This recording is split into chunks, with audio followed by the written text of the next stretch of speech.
जय हिंद दोस्तों, welcome to ज्योतिर्मय। दोस्तों, आज हमारे साथ कॉफी विद सुमित जी हैं।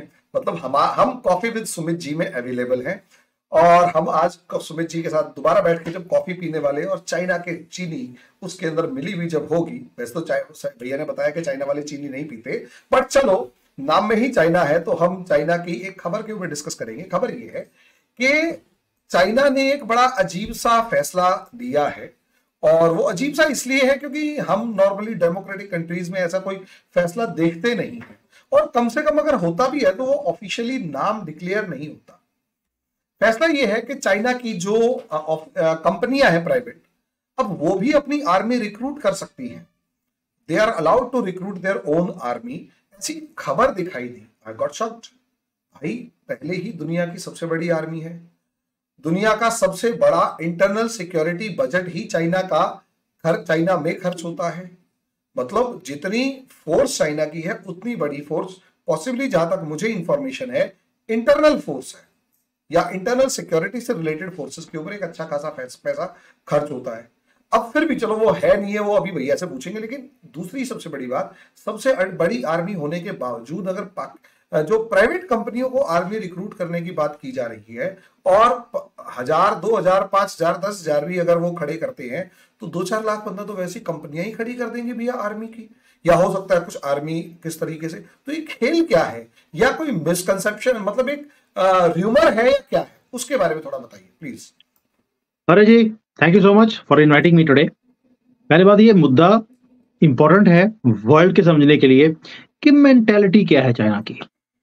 पहला क्या था कि 1 या 1.5 साल पहले इन्होंने रूरल आर्मी खड़ी करी थी, जिसको पुलिस बोलते हैं, रूरल, जो गांव में जाती है और वहां जाकर वो खेती बाड़ी वालों को ये बताती है कि आपने क्या उगाना है, जो कंट्री के फायदे की चीज है।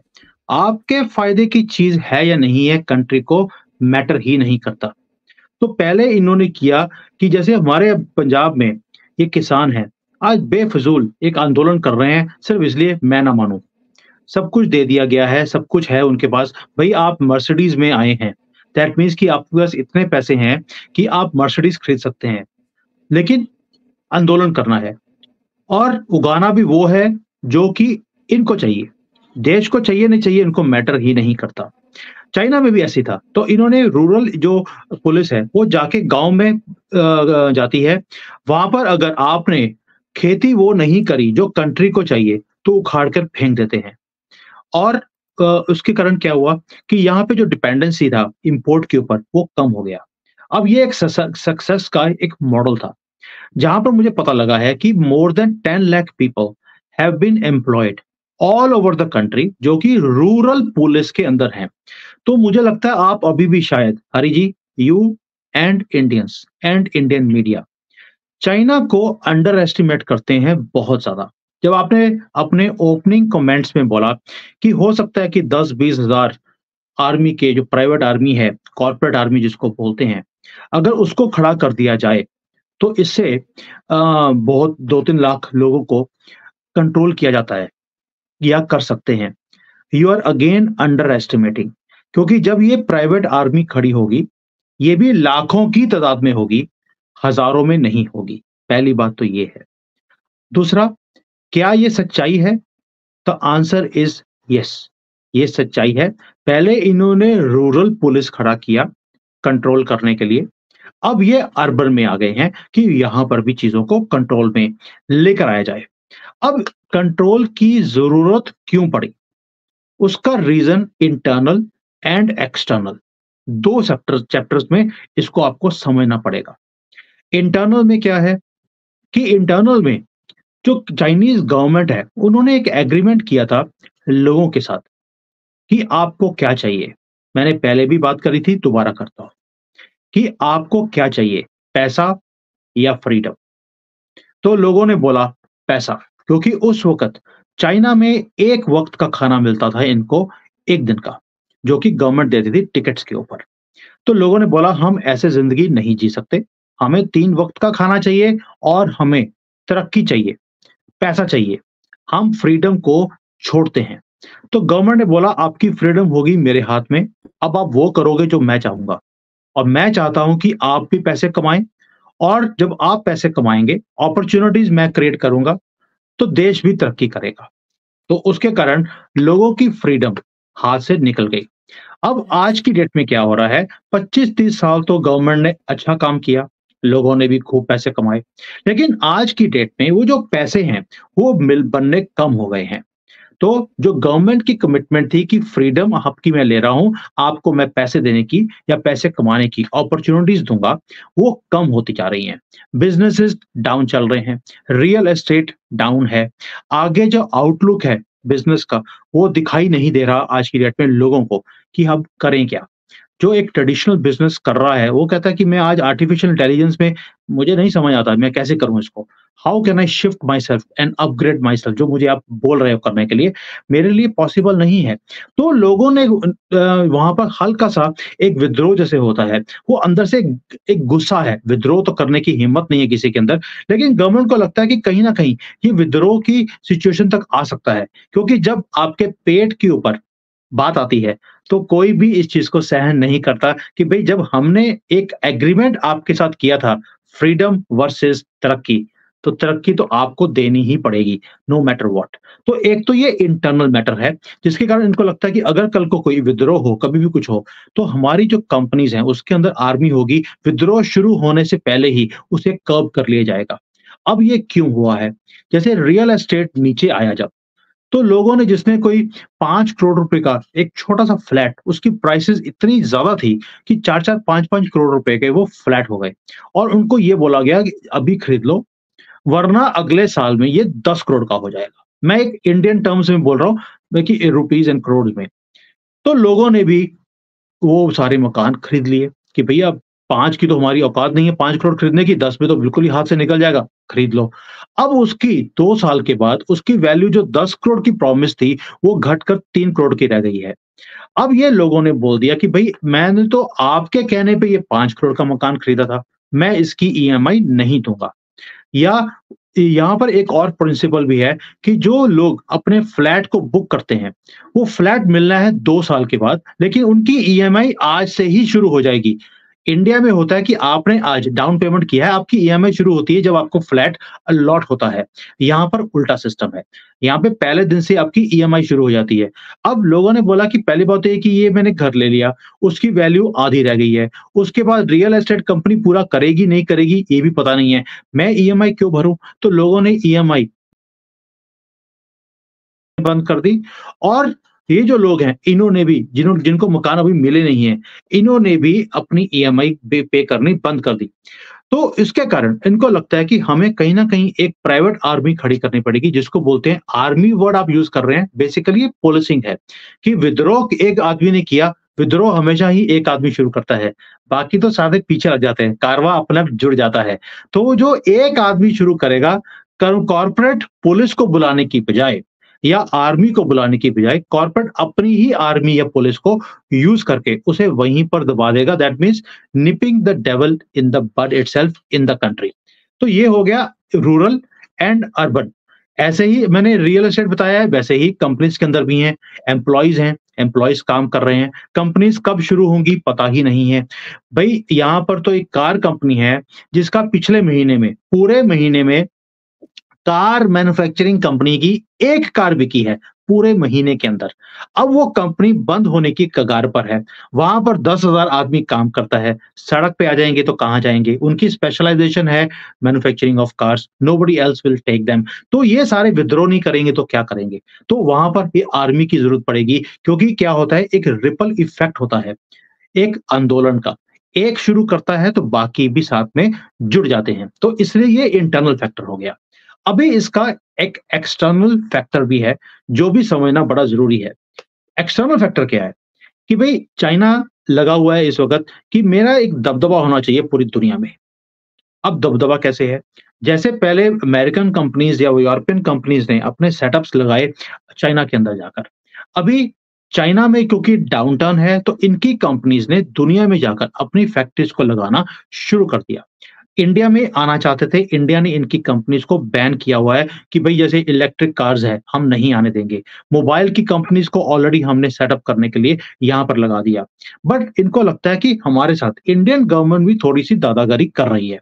जैसे Xiaomi है, Vivo है, इनके सबके खाते हमने फ्रीज़ किए हुए हैं। इनके फंड्स भी फ्रोज़न हैं क्योंकि वो सारे जो मनी ट्रेल था, वो इंडियन गवर्नमेंट ने निकाल दिया। वो व्हाटएवर रीज़न कि भई आप यहाँ से निकाल के जो मीडिया है उन पे लगा रहे हो, एंटी इंडिया एजेंडाज़ में पैसे यूज़ कर रहे हो, जो भी उन्होंने किया अभी प्रूव नहीं हुआ है। इंडियन गवर्नमेंट की इन्वेस्टिगेशन चल रही है, उसके कोर्ट के केसेस चाइनीज़ कंपनीज़ लड़ रही हैं। तो ऐसा ही काम अफ्रीका में, पाकिस्तान में, जहाँ-जहाँ पे भी इन्होंने इन्वेस्टमेंट्स करी हैं, वहाँ पर ये काम हो रहे हैं। तो इनको लगता है कि भई अगर ऐसे ही काम चलता रहा तो हमें कहीं न कहीं अपनी प्रोटेक्शन के लिए अपनी ही आर्मी या अपने जिसको बोलते हैं दादागिरी वाले लोग, है ना? लठ वाले लोग, वो हमें खड़े करने पड़ेंगे। तो इसलिए वो सारे काम कर रहे हैं। इंडिया में हो सकता है कि वो लठ वाले लोगों को ना भेज सके, क्योंकि मोदी सरकार है। पाकिस्तान में, जहाँ पर इतनी इन्वेस्टमेंट करी हुई है, पैसे वापस नहीं आ रहे, इंटरेस्ट तो क्या आना है, प्रिंसिपल तो क्या आना है, इंटरेस्ट भी वापस नहीं आ रहा और उसको दिखता भी नहीं है कि भई आगे क्या करूँगा। लेकिन अगर वो चाइना बोलता है कि भई मैं अपनी आर्मी भेज रहा हूँ आपके पास, तो कोई एक्सेप्ट नहीं करेगा क्योंकि उन वो पाकिस्तान के लोग बोलेंगे कि हमारी सॉवरेनिटी कहाँ गई चली गई। लेकिन अगर कॉर्पोरेट वाला बोलता है कि मैं अपने जो है अपनी ही प्रोटेक्शन के लिए क्योंकि आपके यहाँ पर टेररिज्म अटैक्स होते हैं, तो मैं अपने ही ट्रेन्ड लोगों को बुला रहा हूँ, तो कोई ऑब्जेक्ट नहीं करेगा। वो आएँगे प्लेन कपड़ों में, आर्मी के कपड़ों में नहीं आएँगे। तो दूसरे कंट्री की सॉवरेनिटी भी इंटैक्ट रह गई और उसके बाद आपका जो है दबदबा वो भी आपने क्रिएट कर लिया। दैट मीन्स एक स्ट्रेटेजिक इन्फ्लुएंस क्रिएट करने के लिए ये आर्मी को खड़ा करना पड़ेगा। अब ये एक एक और एग्जांपल है अफ्रीकन कंट्रीज़ में जहाँ-जहाँ पर भारत का इन्फ्लुएंस बढ़ता जा रहा है। अब अगर मोदी जी तो मोदी जी हैं। उन्होंने सबको बोल दिया, "भई पैसे वापस मत करो, आपके सारे प्रोजेक्ट्स पूरे मैं करूँगा। आपको चिंता करने की ज़रूरत नहीं है। मैं बैठा हूँ ग्लोबल साउथ का लीडर और आपको तो मैंने G20 में बिठाया हुआ है।" अब वहाँ पे जैसे कांगो है और कंट्रीज़ हैं, घाना है, वहाँ की कंट्रीज़ ने बोलना शुरू कर दिया कि हम चाइनीज़ प्रोजेक्ट्स को नहीं चाहते और जो वहाँ पर हैं, वहाँ पर उन्होंने क्योंकि सारे जो प्रोजेक्ट्स हैं वहाँ पर वर्कर्स तक वो सारा material, workers, engineers everything comes from China only. कोई लोकल आदमी को एम्प्लॉय नहीं किया जाता। तो लोकल जो लोग हैं उन्होंने विद्रोह करना शुरू कर दिया अफ्रीका के अंदर चाइनीज़ कंपनीज़ एंड लोगों के खिलाफ। तो इनको लगता है कि भई अगर हमारी आर्मी के लोग वहाँ होंगे तो लोकल आदमी देखिए बंदूक से सब डरते हैं, तलवार से ही डरा जाता है और हिंदुओं को तो समझाने की ज़रूरत नहीं है कि हज़ार साल से हमने सहन किया है इसको। तो वही चीज़ अब अफ्रीकन कंट्रीज़ वाले लोगों ने चाइनीज़ के साथ करना शुरू कर दिया, इनको मारना शुरू कर दिया। तो वहाँ पर भी इनको आर्मी चाहिए। एक तो इंटरनल फैक्टर ये था, एक्सटर्नल ये है कि दुनिया इनकी कंपनी से, इनकी दादागिरी से तंग है। तो इकोनॉमिक डाउनटर्न एक है, स्ट्रेटेजिक रीज़न एक है। दूसरा सिर्फ यही नहीं है कि जो एम्प्लॉइज़ हैं, अभी जो चाइनीज़ हैं, आपने सुना होगा कि पूरे दुनिया में जहाँ पर भी रिसेशन शुरू होता है, चाइनीज़ वहाँ पहुँच जाते हैं। अब आप बोलेंगे कंट्री राइज़ कर रही हो तो चाइनीज़ पहुँचते समझ आती है। रिसेशन के टाइम पे क्यों जाते हैं? वो इसलिए जाते हैं कि उस वक़्त प्राइसेज़ कम होती हैं प्रॉपर्टीज़ की। ये वहाँ जाकर प्रॉपर्टीज़ खरीदते हैं और वहाँ जाकर बिज़नेसेस को टेक ओवर करना शुरू कर देते हैं। इसका लाइव एग्ज़ाम्पल है जब कोविड-19 शुरू हुआ था 2020 में। आपको याद होगा कि चाइनीज़ इन्वेस्टमेंट्स ने यहाँ पर भारत में इन्वेस्टमेंट्स करनी शुरू कर दी थी, हमारी स्टॉक मार्केट के अंदर भी और बिज़नेसेस के अंदर। यहाँ तक कि एलआईसी के अंदर भी चाइना ने घुसने की शुरू करी और उसके बाद भारतीय गवर्नमेंट ने एक सिस्टम बनाया कि भई हम जो बॉर्डरिंग कंट्रीज़ हैं भारत के साथ, उनकी इन्वेस्टमेंट्स के ऊपर रोक लगाई जाएगी। We will check and then only we will allow. अब बॉर्डरिंग कंट्रीज़ में कौन-कौन आता है? नेपाल, बांग्लादेश, भूटान, पाकिस्तान, श्रीलंका। ये तो इन्वेस्टमेंट करने की औकात नहीं है इनकी। एक ही कंट्री था चाइना, तो हम वो बोल नहीं सकते थे डायरेक्टली, तो बड़ा ब्यूटीफुली हमने उस चीज़ को इम्प्लीमेंट करके इनकी इन्वेस्टमेंट्स को बंद कर दिया। तो यू अंडरस्टैंड कि ये क्या करते हैं कि जहाँ पर भी रिसेशन होता है, वहाँ जाकर ये इन्वेस्टमेंट्स करके वहाँ पे प्रॉपर्टीज़ खरीदनी शुरू कर देते हैं। अब इनको लगता है कि भई मेरे जो वहाँ पर बड़े-बड़े मकान हैं, वो खरीदे हैं, तो लोकल जो लोग हैं, वो भी इनके अगेंस्ट होने शुरू हो जाते हैं, क्योंकि जब ये जाते हैं, ये भी वायरस की तरह फैलते हैं, अपनी कम्युनिटी खड़ी कर लेंगे, चाइना टाउन खड़ा कर लेंगे और वहाँ पर किसी और की एंट्री भी ये अलाउ नहीं करते। अब वहाँ पर अगर किसी की एंट्री को बंद करना है, तो आपको अपनी ही पुलिस चाहिए। और आपने सुना भी होगा कि थोड़े आई थिंक 6 मंथ्स और 1 ईयर बैक कि इवन यूरोप के अंदर, यूके के अंदर, उन्होंने यूएसए के अंदर, उन्होंने पुलिस स्टेशंस पता लगे उनको अपनी कंट्री में, जहाँ पर चाइनीज़ पुलिस के लोग बैठे हुए थे और वो दूसरे कंट्री के दूसरे कंट्री की जगह के ऊपर इन्होंने अपने पुलिस स्टेशन खड़े किए थे। अब वो पकड़े गए हैं। अब इनको कैमोफ्लेज करना पड़ेगा, क्या करेंगे? कि ये जो प्राइवेट आर्मी है या प्राइवेट पुलिस है, ये जाएगी और वही हरकतें जो पहले करते थे, ये करते रहेंगे। और कहीं न कहीं जो जियोपॉलिटिकल एक शिफ्ट है पूरे दुनिया में चल रहा है कि कोई ना कोई स्यापा पड़ा रहे। मैं पंजाबी वर्ड यूज़ कर रहा हूँ, स्यापा। तो कैसे है? कैसे जैसे अभी हमने देखा कि इज़राइल हमास का प्रॉब्लम शुरू कर दी। फिर आपने देखा कि ईरान और पाकिस्तान का भी बीच में कुछ लेन-देन का काम शुरू हो गया था। अफ़गानिस्तान, पाकिस्तान चलता रहता है। उधर सऊदी अरेबिया, ईरान का कुछ ना कुछ चलता रहता है। तो वर्ल्ड समवेयर नीड्स कि कोई ना कोई कॉन्फ्लिक्ट खड़ा किया जाए। तो ये चाहते हैं कि इंडिया और चाइना का शुरू हो जाए, नहीं तो चाइना ताइवान का शुरू हो जाए। कहीं न कहीं इन्हें दबाने के लिए वो चीज़ों को यूज़ किया जाएगा। तो अगर घर-घर में जैसे हमने एक अग्निवीर एक पॉलिसी बनाई थी, अगर घर-घर में एक-एक आर्मी का आदमी खड़ा हो जाए, तो एक रिज़र्व पुलिस की तरह भी इनको यूज़ किया जा सकता है कल को, अगर देश को ज़रूरत पड़ी, किसी भी केस में। वो क्यों है? क्योंकि रशिया यूक्रेन के चक्कर में ना यूक्रेन के पास आर्मी बची है, ना रशिया के पास आर्मी बची है। तो उसको भी काउंटर करने के लिए that means they are learning from somebody else's mistakes. इन्होंने रशिया और यूक्रेन के केस में देख लिया कि हमें भी एक रिज़र्व आर्मी खड़ी करने की ज़रूरत है। तो दैट मीन्स इंटरनल फैक्टर हो गया, एक्सटर्नल में जहाँ पे इन्वेस्टमेंट्स हैं उसको सेव करना और दादागिरी अपनी कायम रखनी, क्योंकि इनका है कि भई ये 66 कंट्रीज़ तो मेरे नीचे हैं, अब इसको दबदबे को मैं कैसे मेंटेन रखूँ? अपनी आर्मी भेजते तो वहाँ विद्रोह हो जाएगा, इसलिए प्राइवेट आर्मी को भेजा जाए। प्लस जो जियोपॉलिटिकल शिफ्ट्स हैं, इसको भी कैसे यूज़ किया जाए और जो पोटेंशियल थ्रेट्स हैं कल को आएँगे कभी भी, डिफेंस के ऊपर और है, उसको कैसे बरकरार रखा जाए। मैं बड़े नटशॉट में मैंने आपको बताया ये। भैया मजा आ गया सुन के, दिमाग हिल गया सुन के कि भाई ये तो चाइना एक अलग ही लेवल की प्लान कर रहा है। ये तो ये प्लान कर रहा है कि भाई अल्टीमेटली अंदर जो रिवोल्ट हो रहा है वो भी दबेगा, बाहर जो है वो बदमाशी दिखाऊंगा, और कल को अगर वॉर लेवल पर अगर कोई जरूरत पड़ी तो प्राइवेट कंपनियों ने जो आर्मी खड़ी कर रखी है उसको बॉर्डर पे भेज दूंगा। कम से कम बॉर्डर पे नहीं भेजेंगे तो सप्लाई लाइन को बनाए रखने और दूसरी चीजों के लिए, और अगर उनकी ट्रेनिंग अच्छी करवा दी गई तो उसका मतलब तो फिर ईस्ट इंडिया कंपनी खड़ी कर दी इसने 1000। यस, मैं आपको एग्जांपल देता हूँ इसका कि ईस्ट इंडिया कंपनी जो बताया, बहुत बढ़िया आपने वर्ड यूज किया, ईस्ट इंडिया कंपनी।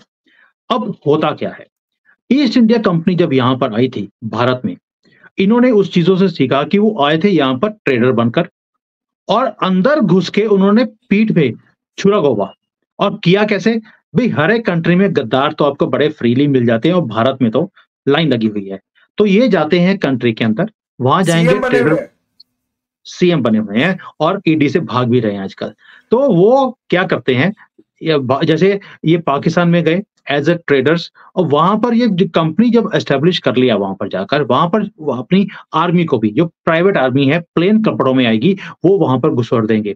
उसके बाद क्या होता है, आहिस्ता-आहिस्ता एक ऐसा नेटवर्क एक क्रिएट कर लेते हैं कि लोकल कंपनीज़ या लोकल जो पॉपुलेशन है, उन्हें भी उस एरिया में घुसने के लिए वीज़ा चाहिए।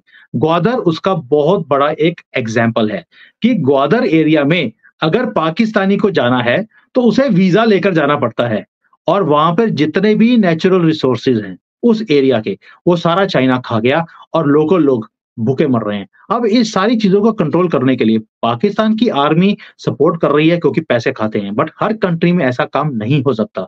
फॉर एग्ज़ाम्पल अगर वो यही चीज़ जो पाकिस्तान में कर रहे हैं, भारत में करने की कोशिश करेंगे, तो पॉसिबल नहीं होगा जब तक मोदी जी दीवार की तरह खड़े हैं इनके सामने। तो कल को जब अगर भगवान ना करे, कभी वैसे भगवान नहीं, खुदा ना करे, क्योंकि इनके लिए कांग्रेस लोग के तो खुदा वर्ड ही यूज़ कर सकते हैं। अगर खुदा ना करे राहुल गांधी जैसा आदमी प्रधानमंत्री बन गया यहाँ पर, तो यही पुलिस के लोग यहाँ पर इनको आने की इजाज़त मिलेगी भारत के अंदर और ये अपने एग्रीमेंट हो नैरेटिव्स रखा को, है। एग्रीमेंट हो रखा है ऑलरेडी कि भई आप कुछ भी कर लीजिए, मैं आपको फ्री पास दे दूंगा भारत के अंदर। 2008 में मैंने दिया था, अगली बार तो कंप्लीटली दे दूंगा। तो ये जो सारे आर्मी के लोग हैं, ये उस वक्त काम आएंगे। और जियो पॉलिटिक्स में कभी भी 1-2 साल के लिए प्लानिंग नहीं होती है। इट इज ऑलवेज कि 10 साल बाद, क्योंकि चाइना को भी मालूम है कब तक मोदी रहेंगे, योगी कब तक रहेंगे, अमित शाह कब तक रहेंगे। वो दूसरी बात है कि उसके बाद हो सकता है सुमित जैन आ जाए, हो सकता है हरि मोहन आ जाए। इनको क्या पता है कि उनसे बड़े-बड़े धुरंधर बैठे हैं अभी भारत के। भैया जब तो तक हम है ना, मोदी और योगी आते रहेंगे। आते और ये रहेंगे। सिविलाइजेशनल वॉर है, वॉर ऑफ सिविलाइजेशंस है, उसमें अब ट्रू। पीछे नहीं हटेंगे। नाउ वी अब हैव नहीं टेकन द हटते। लेसन्स। बट क्या होता है, दुश्मन हमेशा कोशिश करता है कि आपकी जो फॉल्ट लाइन्स है उसको मैं कैसे यूज करके, भ्रमित करके, मैं कोई धोखा देकर, मैं कुछ भी करके आ जाऊंगा। भाई अगर 2004 में ये वाजपेयी जी के इतने काम करने के बाद, कारगिल का युद्ध जीतने के बाद भी वो हार सकते हैं, तो कुछ भी हो सकता है इस देश में। तो इसलिए ये जो प्लानिंग है, ये है कि कभी ना कभी 5 साल, 10 साल, 20 साल के बाद जब भी कभी यहाँ सत्ता चेंज होगी, तो यही लोग हमारे काम आएँगे। तो ये लॉन्ग टर्म प्लानिंग है, ये आज की प्लानिंग नहीं है। इसलिए आपको समझना ज़रूरी है कि प्लानिंग क्या है, कहाँ पर वार है और चाइना का सबसे बड़ा दुश्मन कौन है? क्या चाइना कभी अमेरिका के साथ युद्ध लड़ेगा, अमेरिका में जाकर, या अपने कंट्री के आस-पास जिसके साथ उसका 36 का आंकड़ा है? और 36 का आंकड़ा किसके साथ होगा? क्या उस कंट्रीज़ के साथ जो डूब रही हैं, या वो कंट्रीज़ के साथ जो बढ़ जो रही बोल हैं रही है। और सपने दिखा रही है कि भई अगले 30 साल में, 40 साल में we are going to be a developed country. तो ये तैयारी उसके साथ है और किसी के साथ नहीं। भैया आपने सच्ची बता रहा हूँ, एक है ना स्पाइन चिलिंग वाला इफेक्ट जो था कि यार फ्रीडम को कितनी बुरी तरीके से इन्होंने कर्टेल किया हुआ है, और दिमाग एक अलग ही लेवल पर है। इस पर 1-2 वीडियोस और बनेगी। खैर आप बिजी हो, कोई बात नहीं, फिर भी उसके बाद भी हम इस पर लगे रहेंगे, आपको परेशान करते रहेंगे।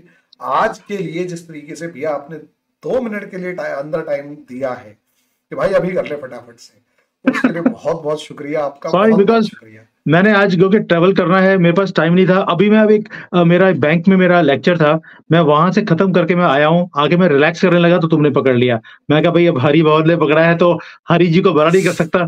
और तो मैंने कर लिया इसको, और मैं रात को आज बिज़नेस ट्रैवल पे जा रहा हूँ मैं, तो मैं अगले 1 हफ्ते के लिए मैं अवेलेबल नहीं रहूँगा। तो मुझे लगा कि बहुत इम्पोर्टेंट है लोगों के समझने के लिए, तो I also just give time to you. Thank you भैया, थैंक यू वेरी मच। जो आपने इस तरीके की सिचुएशन बताई, उसको मैं कोशिश करूंगा, ये जो मुद्दा है इसको पिन मारता रहूं, इसको लोगों को बताता रहूं। मेरा ऑब्जेक्टिव यही है कि लोगों को पता रहे कि हो क्या रहा है, और उन गद्दारों की पहचान करते रहें जो इस टाइम पर दुश्मनों के हाथों में खेल रहे हैं। खैर इसी के साथ आज का ये सेशन यही रखेंगे। Thank you very much. आज का बहुत बहुत शुक्रिया भैया, आपने जिस तरीके से समझाया, दिमाग आउट ऑफ सिचुएशन जा चुका है। थैंक अगली यू, वीडियो थैंक में यू, अगले टॉपिक पर डिस्कस करेंगे। तब तक के लिए धन्यवाद। धन्यवाद भैया, thank you. Thank you. Hi there. If you liked the video, please don't forget to smash the like button, subscribe to our channel, and activate the bell icon so that you receive all notifications whenever we upload a new video. Thanks for watching.